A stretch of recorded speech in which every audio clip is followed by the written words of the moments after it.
Selamat datang di channel Cerita Cinta. Channelnya cerita cinta romantis. Sebelum lanjut, mohon dukungannya dengan like dan subscribe dulu. Gairah liar suami orang, bagian 33. Apa kamu sanggup? Tanya Elisa memastikan. Tomo tampak berpikir sejenak. Apa yang bisa saya lakukan, Nyonya? Tanyanya. Antar aku ke Amerika Serikat, pinta Elisa. Tomo melebarkan matanya. Nyonya, kamu pasti mengertikan, seperti apa perasaanku sekarang mengetahui suami sendiri menjalin hubungan dengan pelayan? Apa kamu mau aku tetap tersiksa di sisi majikanmu itu? Tanya Elisa dengan tatapan seriusnya. Tomo merasa tidak tega. Sejak awal ia juga kasihan melihat nasib Elisa. Namun, ia juga ragu untuk membantah perintah Jendra. Aku sudah memutuskan untuk bercerai seperti yang kamu tahu, dan aku tidak akan mengubah keputusanmu. Kalau kamu memang masih menganggapku sebagai nyonya, temani aku ke Amerika. Setelah itu, terserah jika kamu mau kembali pada Jendra. Fisikku belum terlalu kuat untuk melakukan perjalanan jauh. Makanya aku menghubungimu, karena kamu satu-satunya yang aku yakin mau membantuku. Tomo masih memikirkan tentang keputusan apa yang akan diambil. Jika ia membantu Elisa kabur, ia pasti akan dimarahi oleh Jendra. Tapi, ia tidak tega jika membiarkan Elisa pergi sendirian. Bagaimana kalau saya menghubungi Nyonya Besar? Anda tidak boleh pergi, Nyonya, bujuk Tomo. Hahaha. Elisa tertawa. Mama Rania tidak pernah memikirkan aku.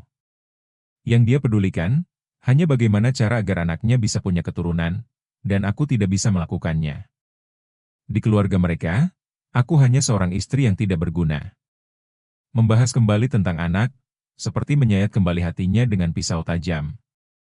Terasa sangat menyakitkan. Air matanya tak habis-habis mengalir merapati nasibnya, ia hanya ingin pergi meninggalkan segala kepedihannya. Baik, Nyonya. Saya akan mengantar Anda sampai tujuan, kata Tomo yang akhirnya memberikan jawaban. Elisa tersenyum sambil mengusap air matanya. Terima kasih, Tomo, ucapnya. Mas, kamu mau kemana? Tanya Syahnas, saat melihat Jendra tengah merapikan diri di depan cermin. Semalam, lelaki itu tidur di kamar yang sama dengan Nyam karena Elisa tidak mau diganggu. Aku mau ke kamar Elisa dulu. Siapa tahu emosinya sudah mereda, jawab Jendra. Ia mendekat ke arah Syahnas, mengusap lembut kepala wanita itu. Tak lupa ia juga mengelus perut buncit yang berisi calon putranya. Situasi mereka serba salah. Baik Syahnas maupun Jendra sama-sama bingung, dengan apa yang akan dilakukan untuk menyelesaikan masalah mereka. Mas, mungkin lebih baik aku pergi saja. Siapa tahu hati Elisa bisa melunak jika sudah tidak ada aku. Ucap Syahnas, yang turut merasa bersalah atas keretakan hubungan suami istri itu. Jangan gegabah, aku akan bicarakan lagi dengan Elisa. Semua sudah terjadi, seharusnya dia bisa bersikap bijak dengan semua ini, kata Jendra menenangkan. Aku akan menyerahkan bayi ini setelah lahir. Kalau memang Elisa tidak mau menerimanya, biar aku yang membesarkannya, ucap Syahnas. Sudahlah, jangan berkata seperti itu lagi. Aku ke kamar Elisa dulu, pamit Jendra. Sebelum kakinya melangkah meninggalkan kamar itu, gawai yang ada di atas nakas berdering. Ada panggilan telepon masuk untuk Jendra. Dengan sigap ia mengambil gawainya, telepon dari asistennya. Halo, kenapa? Sapa Jendra, yang tidak sabaran untuk mendengar informasi dari asistennya. Ia sudah mengatakan, jika selama liburan ia tidak mau diganggu dengan urusan pekerjaan. Sehingga panggilan telepon itu cukup membuatnya kesal. Maaf mengganggu waktu Anda, Pak. Ada hal penting yang ingin saya sampaikan, terdengar suara dari seberang telepon. Iya, katakan saja. Desak Jendra tidak sabaran. Syahnas memperhatikan Jendra dengan penuh rasa ingin tahunya. Baru saja datang dokumen perceraian ke kantor, Pak. Diserahkan sendiri oleh pengacara istri Anda. Suara petir menggelegar seakan menyambar, ketika Jendra mendengarkan informasi dari asistennya. Ia benar-benar terkejut mendengarnya. Kamu jangan mengada-ada. kata Jendra yang masih tidak percaya. Benar, Pak. Saya sudah membacanya isinya sendiri. Ibu Elisa mengajukan gugatan cerai terhadap Anda. Jendra mengakhiri teleponnya begitu saja. Ia panik.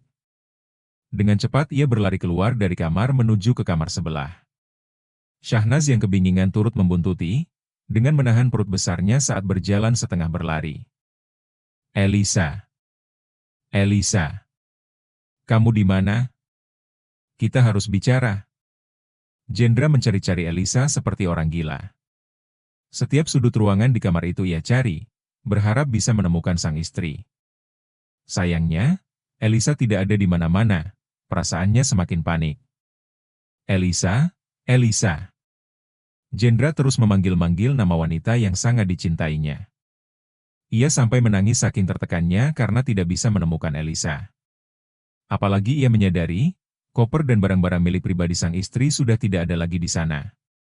Jendra terduduk di atas ranjang, sembari menutupi wajahnya yang menyedihkan. Ini kali kedua ia menangis karena Elisa. Apa yang terjadi, Mas? Tanya Shahnaz dengan nada yang lembut. Ia duduk di samping Jendra dengan perasaan khawatir. Elisa sudah pergi dari sini, lirih Jendra. Shahnaz turut kaget mengetahuinya. Jangan terlalu cemas, Mas. Bagaimana kalau kita pulang ke rumah? Siapa tahu Elisa sudah pulang lebih dulu, usul Shahnaz. Jendra menghela napas, ia mengusap air mata yang mengalir di wajahnya.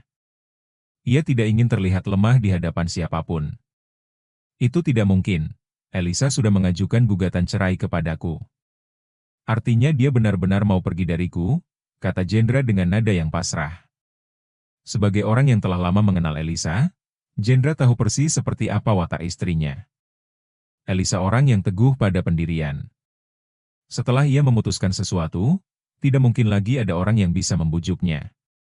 Tidak mungkin Elisa secepat itu mengambil keputusan, Mas. Shahnaz tertegun, seharusnya ia benar-benar pergi sebelum merusak rumah tangga mereka. Kini, nasi telah menjadi bubur. Rasa bersalah juga tak akan mampu mengubah keadaan. Elisa sudah pasti sangat membenci dirinya. Bagaimana kalau kita pergi ke rumahnya? Aku akan berlutut di hadapannya, supaya tidak meminta perceraian. Antarkan aku ke sana, pinta Shahnaz. Elisa tidak punya rumah di sini, dia tidak punya keluarga selain aku. Saudara-saudaranya jauh di luar negeri, hubungan mereka juga tidak terlalu baik. Jendra terlihat pasrah. Ia kemudian teringat dengan anak buahnya yang bisa diandalkan. Tomo, bodyguard kesayangannya pasti bisa membantu. Jendra mengangkat ponselnya, mencari nomor kontak Tomo dan menghubunginya. Sayang, nomor yang ia hubungi tidak bisa tersambung. Ah! Kesal Jendra. Beberapa kali ia mencoba menghubungi Tomo, namun gagal. Shahnaz, ayo kita pulang sekarang, ajak Jendra. Shahnaz mengangguk menuruti kemauan lelaki itu. Jendra memanggil staf pelayan hotel, lewat sambungan telepon yang tersedia di kamar itu.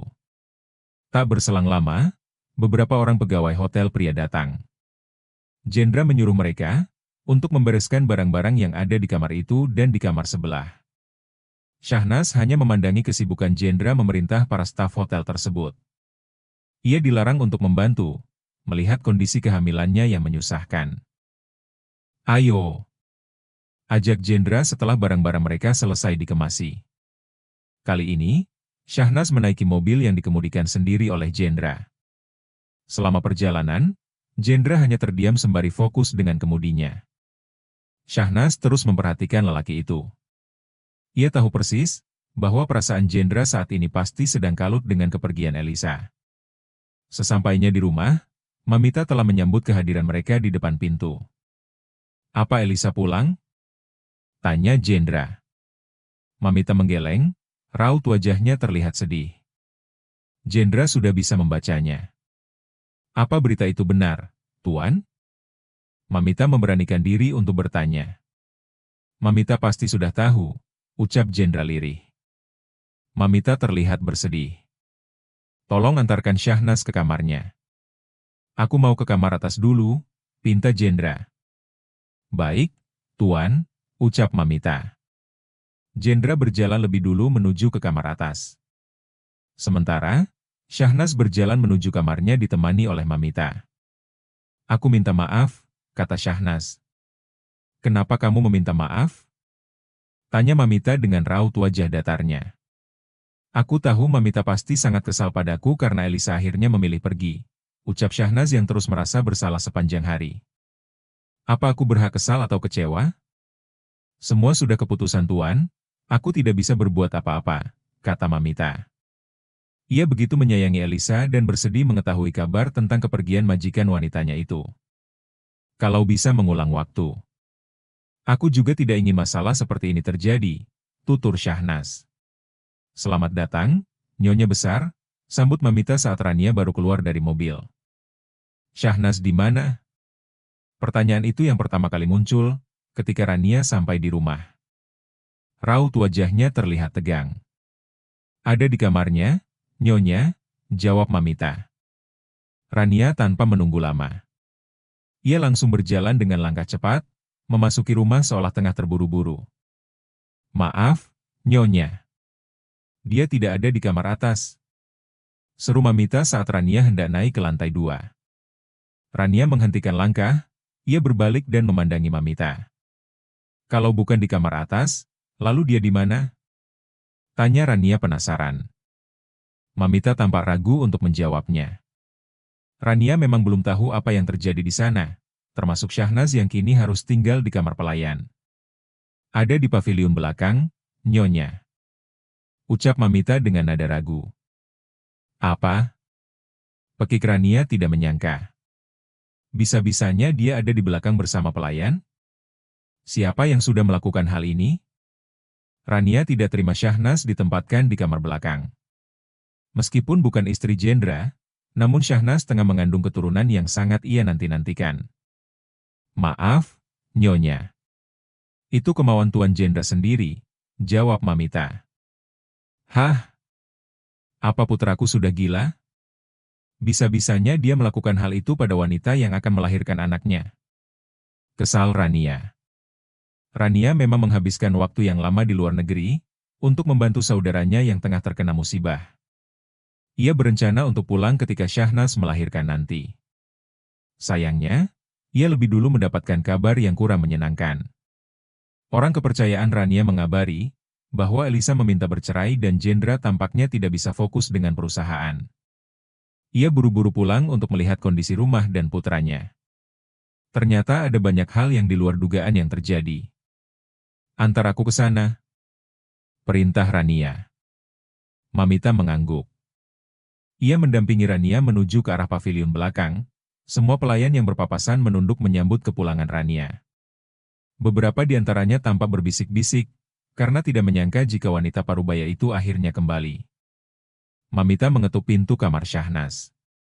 Tak berselang lama, pintu itu terbuka memperlihatkan Syahnas dengan perut besarnya.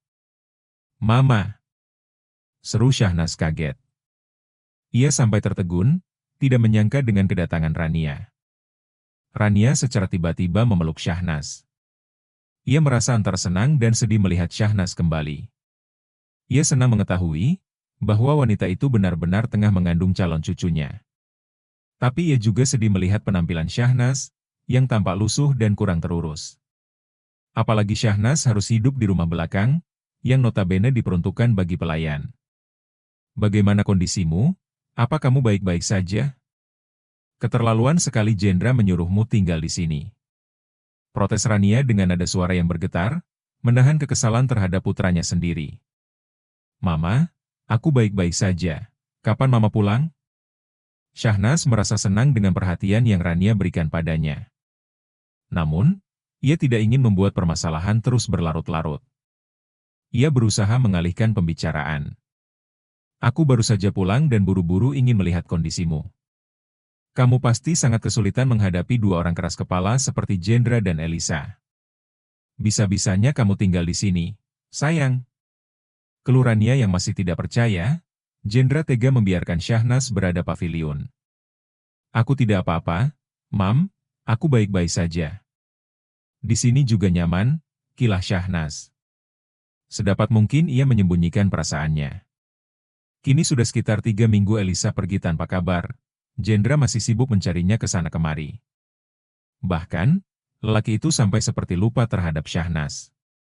Jendra tak sedikit pun menengok atau sekedar mengecek kondisi Syahnas, yang kehamilannya semakin besar.